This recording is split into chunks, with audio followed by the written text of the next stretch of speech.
Hi everyone, how's it going? Today I'm going to be bringing you another ranked video, and this ranked video will be for the band August Burns Red. Now, I think August Burns Red are one of the best metalcore bands to come around. They're really up there for me, but I don't think they're as good as bands like Killswitch Engage and Demon Hunter and As I Lay Dying. But I do think August Burns Red is still a very good band. They might take my number 4 spot as far as my favorite metalcore bands go, though. But nonetheless, they're still a great band, and I thought it would be interesting to rank their discography. Now, I've been a fan of August Burns Red since 2016? No, I think it was 2015, I think, when I got into them. It was like the summer of 2015. I got into them pretty much the same way how I got into a lot of the other bands that I'm into, at least as far as metalcore goes. A friend of mine at the time brought over some metalcore playlists for me to listen to, and August Burns Red was, one of the bands on one of those playlists. And the song by August Burns Red that was, in the playlist was "Truth of a Liar," and that was indeed the first August Burns Red song I ever heard. That was like really my first exposure to the band. And as someone who was fairly new to metalcore, I actually did like that song a lot. It actually, I pretty much liked it ever since first listen. I liked its, intenseness and the riffs, because before then, I preferred stuff that had a little bit more singing in it opposed to screaming. I was the type of person that, only could enjoy music if it had singing in it.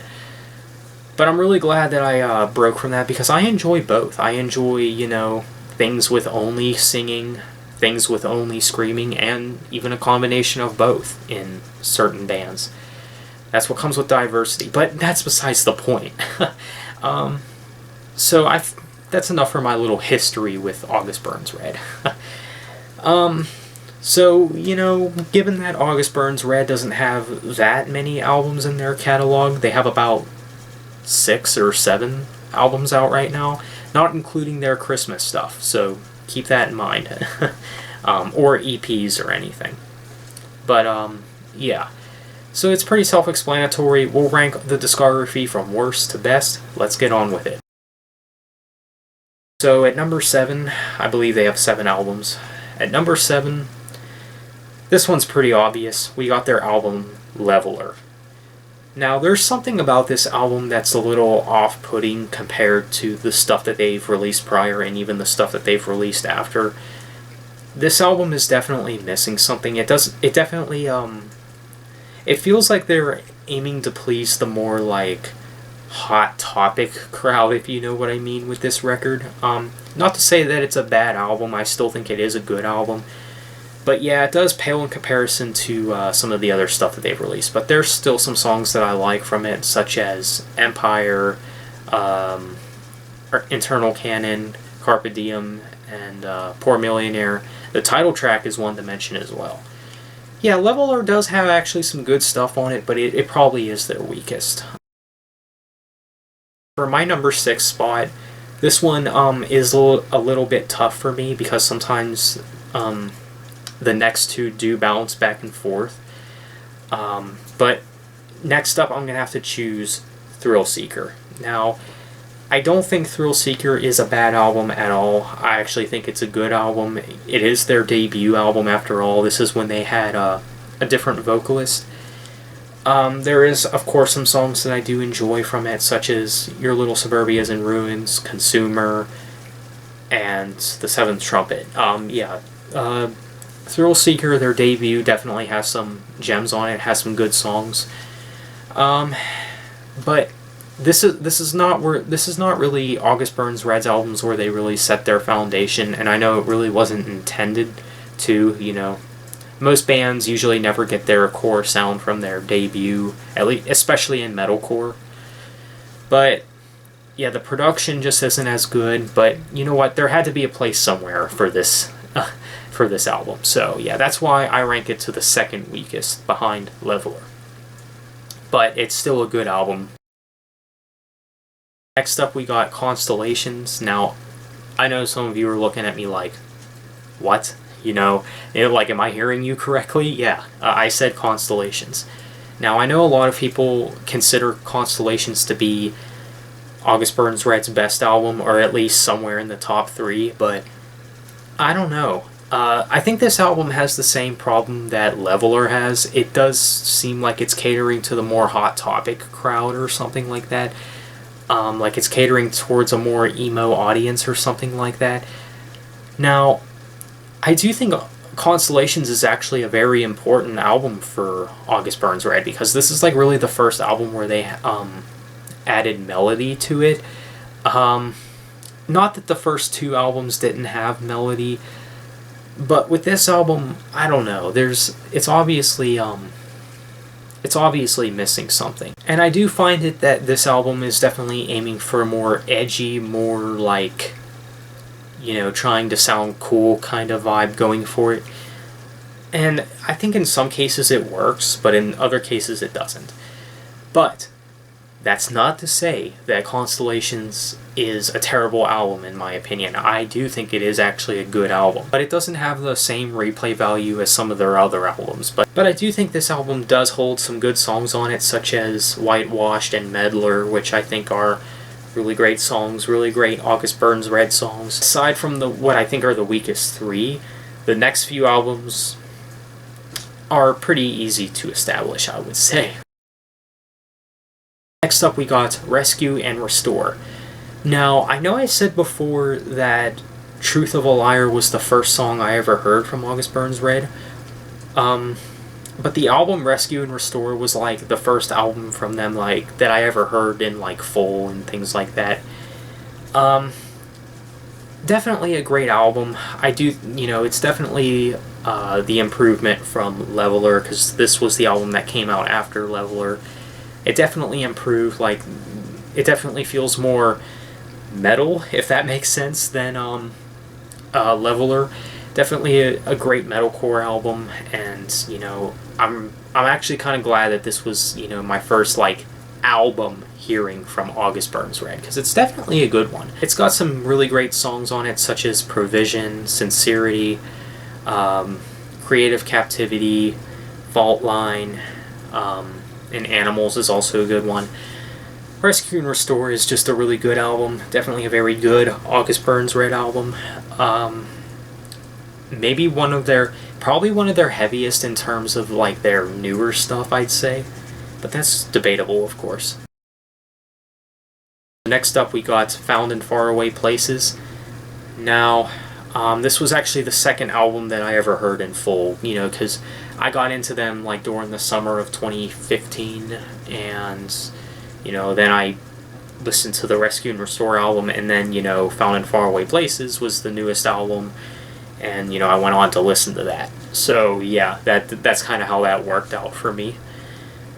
But yeah, I do think Found in Faraway Places is actually a big improvement from Rescue and Restore. Even though I enjoy Rescue and Restore, I feel like Found in Faraway Places took what worked in that album and made it even better. And I feel like a lot of people can agree on that. I think the solos were an improvement. I guess the breakdowns were an improvement. And even to an extent the vocals were an improvement. I think everything is really well made in Found in Faraway Places.